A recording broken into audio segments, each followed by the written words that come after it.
पशुपति पारस को आप गठबंधन में ले लीजिएगा, हाँ। और भी जितना नेता है सबको ले लीजिएगा, हाँ। लेकिन सवाल उठता है कि ओवैसी को गठबंधन में कहीं नहीं लेते। उसको तो आप बुला बुला गठबंधन कर रहे हैं। पशुपति पारस को वीआईपी पार्टी के मुखिया जो है मुकेश सहनी को एंट्री दिलवा रहे हैं। मांझी जी आ जाएंगे तो उसको भी महागठबंधन में ले लीजिएगा, लेकिन ओवैसी पे पेच फंस जाता है आप लोग। समीम जी, बिहार में जिस तरीके से राजनीतिक हलचल तेज है, सारी पार्टियों का कहीं ना कहीं सीट शेयरिंग का फॉर्मूला को लेकर चर्चा अभी हो रहा है। आपकी पार्टी की के लिए भी कहीं ना कहीं बैठक हो रहा है सभी पार्टियों को लेकर के। तो बिहार में इस बार क्या होगा? बिहार में खेला होगा। क्या खेला करिएगा आप लोग? माननीय नीतीश कुमार को संन्यास लेना होगा। हाँ। अब ये को बीच में आ रहे हैं दिल्ली से छोड़ के, अभी नया न्यूज आ रहा है। चिराग पासवान का खबर आ रहा है कि चिराग पासवान दिल्ली छोड़कर बिहार की राजनीति में आ रहे हैं। दिल्ली छोड़ के सारे चूहे खा के बिल्ली हज को चले। हम लोग अपने भाषा में बता रहे हैं आफ्ताब जी आपको। हाँ। 4 साल मजा मार लिए, 3 साल, और उसके बाद बोलते हैं हम जा रहे हैं बिहार, क्योंकि बिहार उनको मिशन डैमेज करने का। 20 में कौन डैमेज किया नीतीश कुमार को? चिराग पासवान 135 विधानसभा पर चुनाव लड़े थे ना। हाँ। किनको नुकसान दिए थे? कहा जाता है जेडीयू को बहुत भारी नुकसान हुआ था। कहा नहीं जाता है, 100% सही है भी। अब फिर खेला खराब करने के लिए मोदी जी का जो शिकंजा है वो टाइट करके भेज दिया गया। कहीं अलग से लड़ो चुनाव। हाँ हाँ, हो सकता है। तो फिर चिराग पासवान बिहार में अलग से लड़ेंगे? हो सकता है। जो समीकरण दिख रही है, जो परिस्थिति बता रहे हैं, चिराग पासवान बता रहे हैं, हम लोग नहीं बता रहे हैं।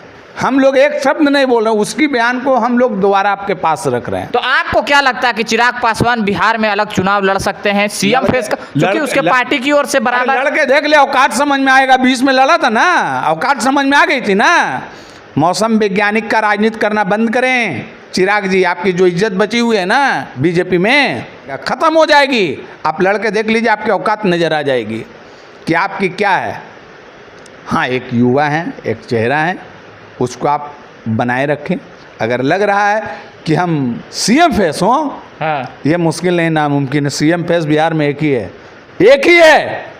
सीएम फेस तो बहुत सारे हैं, रहने दीजिए ना। प्रशांत किशोर हैं, छोड़िए ना। तेजस्वी एक ही फेस है बिहार में, जो गरीब शोषित वंचित का मसीहा है, वो एक ही फेस है, तेजस्वी प्रसाद यादव।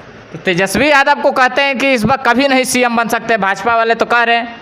अरे भाजपा वाले तो बोलेंगे ही ना। देखिए, विरोधी दल, लोकतंत्र है, यही खूबसूरती है हमारे भारत का। लोकतंत्र है, आज़ादी है बोलने का, वो बोल सकते हैं। तो उनका अभी आवाज़ दिए थे,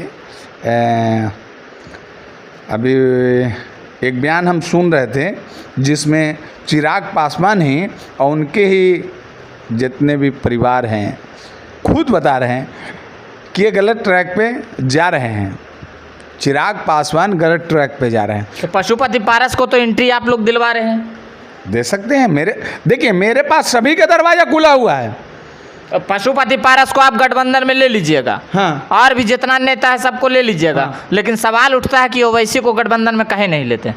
उसको तो आप बुला बुला गठबंधन कर रहे हैं। पशुपति पारस को वीआईपी पार्टी के मुखिया जो है मुकेश सहनी को एंट्री दिलवा रहे हैं। मांझी जी आ जाएंगे तो उसको भी महागठबंधन में ले लीजिएगा, लेकिन ओवैसी पे पेच फंस जाता है आप लोग का। ओवैसी पे पेच नहीं फंसती है। ओवैसी जी आए, स्टेबल ट्रैक पे बात करेंगे। माननीय जो भी हमारी शीर्ष नेतृत्व है उसमें बैठ के बात होगी और मान सम्मान दी जाएगी। तो इस बार लगता है कि गठबंधन हो जाए? करना चाहिए, आपके हिसाब से करना चाहिए। अब बाकी शीर्ष नेतृत्व बाकी उनके, मेरे अनुसार से, क्योंकि हर जाति हर समाज को आपने कुछ न कुछ दे रहे हैं। हाँ। कुछ न कुछ सीटिंग आप दे रहे हैं, किसी को 5 सीट, किसी को 20 सीट। लेकिन ये भी जब पार्टी है बिहार में लड़ेगी तो कहीं ना कहीं नुकसानी अगर मिलेगी, इससे आप चाहे जो आपसे हो सकता है, आप इनको जगह महागठबंधन में दे सकते हैं।